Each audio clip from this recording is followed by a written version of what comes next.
Abhijit, actually माझं आणि माझ्या सासूबाईंचं भांडण झालंय. म्हणजे त्या बोलत नाहीयेत माझ्याशी.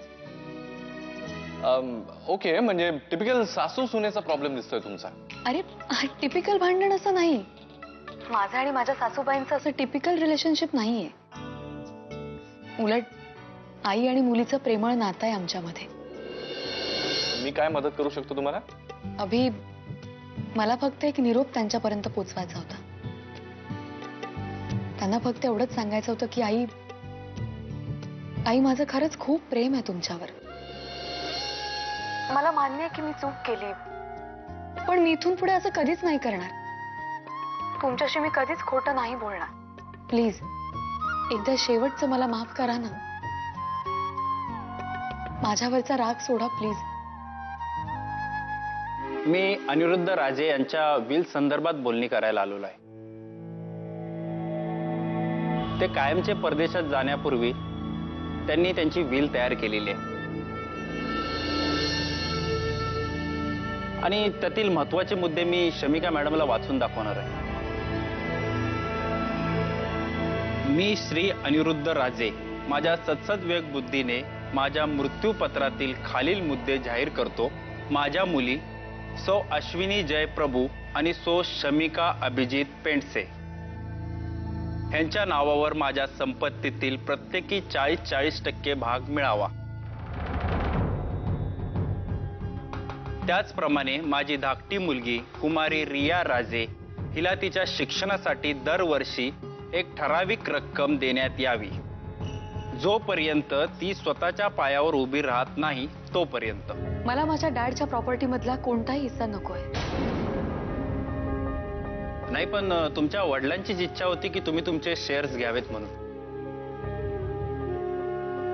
तुम्ही एक काम करा, तुम्ही जरा शांत विचार करा. नाही तर तुम्ही तुमच्या मिस्टरांशी बोला. मी पूर्ण शांतपणे विचार केलाय आणि मगच माझा निर्णय सांगते तुम्हाला.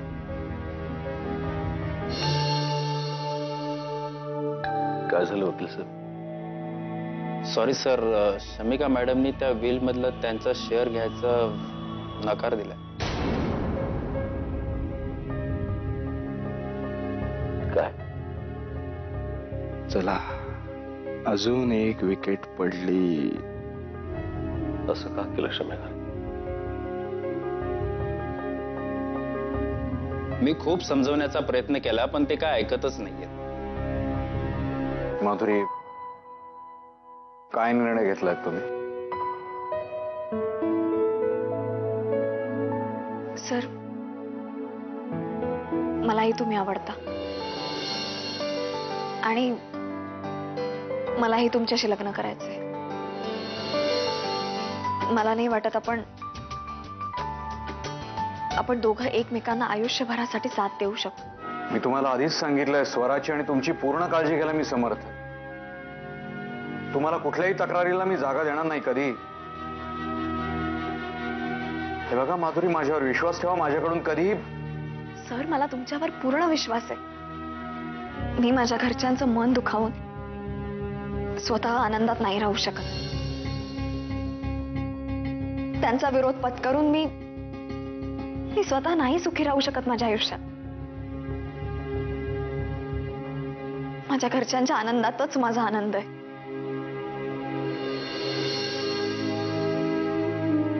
मला माफ करा. मी तुम्हाला साथ नाही देऊ शकत. हेच सांगायला मी इथे आले होते. हे माझं रेजिग्नेशन लेटर. मी उद्यापासून ऑफिसला नाही येणार आहे.